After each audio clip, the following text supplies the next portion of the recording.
një dinamik dhe itinerar të kësaj ngjarje që sigurisht është e veshur me mister, pikërisht për faktin se, siç thash, avioni i vogël, i cili ul rreth 800 metër në vijë ajrore nga kufiri me malin e Zi, nuk kishte shenja dalluese, nuk kishte dokumenta të automjetit, nga se kemi mësuar nuk ka patur një autorizim të paktën nga kulla e vrojtimit në Rinas, por edhe nga autoritetet e tjera për të lëvizur një avion i tillë në territorin e veriut të Shqipërisë dhe veçanërisht në zonën e Maltisë së Madhe, dhe largimi i këtyre dy personave, duke mos lënë banorët e zonës që të afrohen të paktën sipas dëshmive, largimi me një mjet i cili ka marrë pothuajse në harkun kohor të 10 minutave, e vështirëson edhe punën e policisë së Shkodrës, të cilët vazhdojnë të jenë në kërkim dhe në kërkim të identitetit të këtyre dy personave të cilët janë larguar duke mos lënë tashmë asnjë gjurmë. E lidhur me mjetin që ka marrë të dy personat, pra pilotin dhe pasagjerin, nuk ka asnjë të dhënë, Emi? Ajo çka dihet është që ka qenë një foristrat në ngjyrë të bardhë, që e cila nuk ka qenë e njohur për banorët e zonës, të cilët i njohin automjetet e komunitetit aty afër, domethënë duke pasur parasysh që në fshatin turistik të Vermoshit në lartësinë e Alpeve nuk ka shumë banesa, bujtinat funksionojnë kryesisht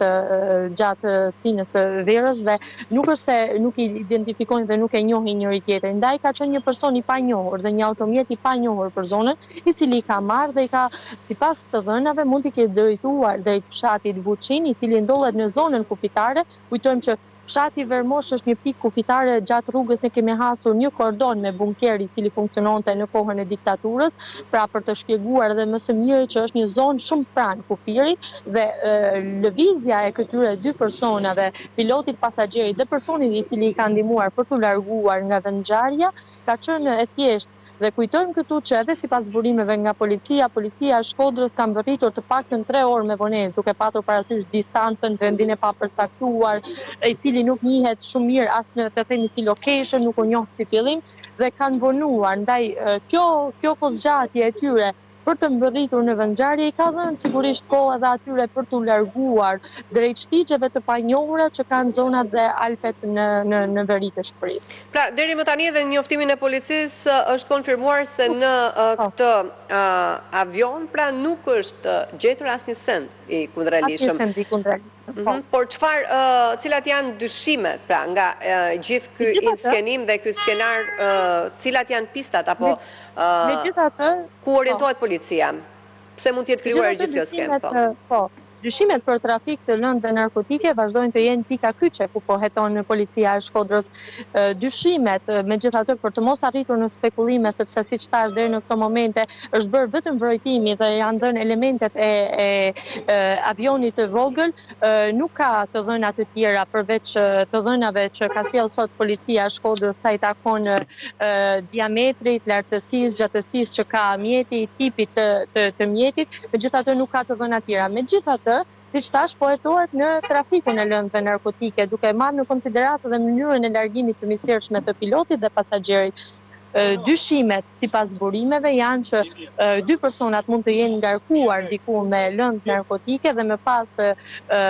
avioni i cili mund të mbante vetëm dy persona dhe nuk kishte bagazh, nga rëndesa ka shkaktuar një defekt dhe janë detyruar të bëjnë një ulje të detyrueshme dhe më pas mund të kenë lëvizur të themi lëndën e kundërligjshme nga avioni në drejtim të mjetit dhe më pas janë larguar. Por ato nuk kanë lënë faktikisht asnjë gjurmë brenda avionit, asnjë mjet identifikimit, as dokumentet e vetë avionit, nuk ka shenja dalluese të cila është marka. Tek e cila mbështetej fort policia, mendonte që mund të ketë një shenjë shasi e mjetit që të arrihet drejt përfundimit se kush mund të jetë pronari apo kompania e cila posedon avion të tillë. Emi, të falenderoj për të gjitha detajet.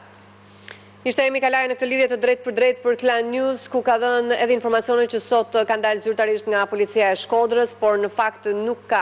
detaje që mund të ndihmojnë deri tani në zbardhje të plotë të ngjarjes, pasi në avionin e vogël që është rrëzuar pikërisht në zonën e Vermoshit nuk janë gjetur shenja identifikuese për sa i përket prerjes të personave që ishin pjesë në këtë avion të vogël, po ashtu nuk janë gjetur as sende të kundërligjshme. Megjithësi pista kryesore ku po heton policia është ajo e pjesës së trafikimit të lëndëve narkotike dhe po vijojnë të gjitha përpjekjet për zbarjen e plot të ngjarjes, por nuk ka ende as të dhëna lidhur edhe me mjetin që ka marrë pikërisht pilotin dhe pasagerin menjëherë pas rrëzimit të këtij avioni të vogël.